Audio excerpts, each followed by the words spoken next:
प्रधानमंत्री ने आज सीबीआई के समारोह में कहा है कि जिनके खिलाफ आप एक्शन ले रहे हैं वो बहुत ताकतवर लोग हैं, लेकिन आप अपना फोकस रखिए और भ्रष्टाचारियों के खिलाफ जीरो टॉलरेंस रखिए।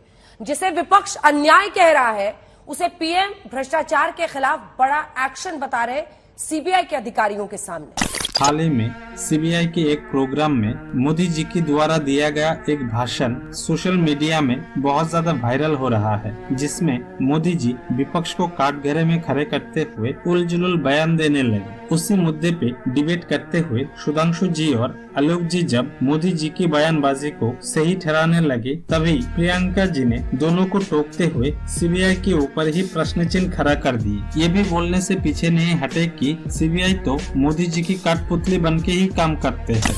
वॉशिंग मशीन में भारतीय जनता पार्टी की वॉशिंग मशीन में धुलकर सब उनके मंच पे बैठ गए हैं।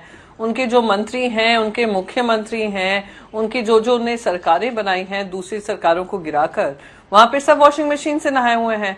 इस बात में भी सच्चाई है कि एनफोर्समेंट डायरेक्टर, जिसको मैं एक्सटेंडेड डिपार्टमेंट ऑफ बीजेपी कहती हूँ, उनके 330 ऐसे मामले हैं जो राजनीतिक लोगों पे हैं, जो राजनीतिक शख्सियत हैं, पर उसमें से 97% विपक्ष के लोग हैं।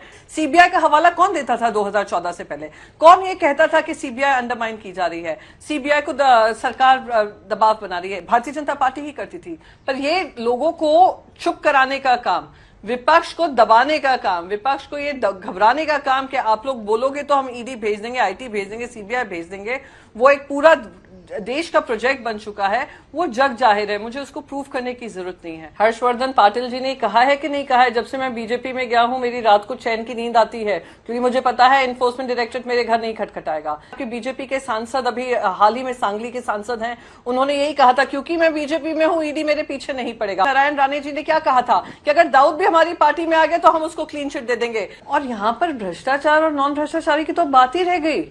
आपने ये 2014 में मुद्दा बनाया था भाई साहब, 2014 में आपने कहा था सारे भ्रष्टों को हम लोग जेल में डालेंगे। उनको फिर से रेड फोर्ट से बोलने की क्या जरूरत पड़ गई, पता नहीं आया। और आज हम 2023 में हैं। जिन जिन नाम लिए आप मुझे बताइए, जो नाम उन्होंने गिनाए थे, भारतीय जनता पार्टी ने गिनाए थे, उन सारे नामों का क्या हुआ, उन सारे केसेस का क्या हुआ? और उसी में आपको जवाब मिल जाएगा। हमको नहीं पता, हमको कुछ नहीं पता। अदानी समूह का नाम आप नहीं लेने देते, वो तो क्लियर कट करप्शन है। शेल कंपनीज का हवाला नहीं देते, अभी सेबी कहता है हमारे पास रिकॉर्ड ही नहीं है। Ministry of state MOS finance का हमें जवाब आया है कि शेल कंपनीज क्या होती है हमें पता ही नहीं है। और वही नरेंद्र मोदी जी प्रधानमंत्री बनने के बाद कहते हैं हमने 6000 शेल कंपनीज आइडेंटिफाई करके बंद की हैं। तो इनकी शेल कंपनीज पे क्यों मुंह बंद है? इनकी शेल कंपनीज पे क्यों कार्रवाई नहीं हो रही है? अरे देवा, ये गड़बड़ है बाबा। आप आज अपने मुंह से बाला साहेब ठाकरे जी का नाम ले रहे हैं, वंदनीय हिंदू हृदय सम्राट बाला साहेब ठाकरे जी का नाम ले रहे हैं। आप लीडरशिप की तुलना कर रहे हैं वो एमएलए से जो गद्दार निकले और पैसे खाकर चले गए।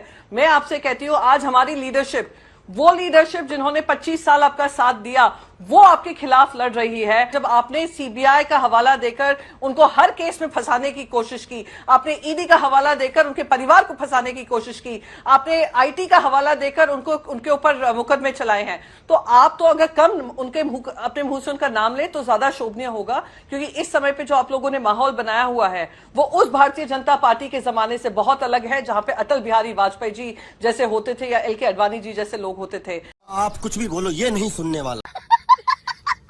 बीजेपी करे तो शिष्टाचार, ये भ्रष्टाचार दिन भर करते हैं लेकिन इनके लिए वो शिष्टाचार है। दूसरे इनका विरोध करें तो भ्रष्टाचार। हमारे प्रधानमंत्री कह रहे हैं कि सब भ्रष्टाचारी एक हो रहे हैं, ये हमारे प्रधानमंत्री के शब्द हैं।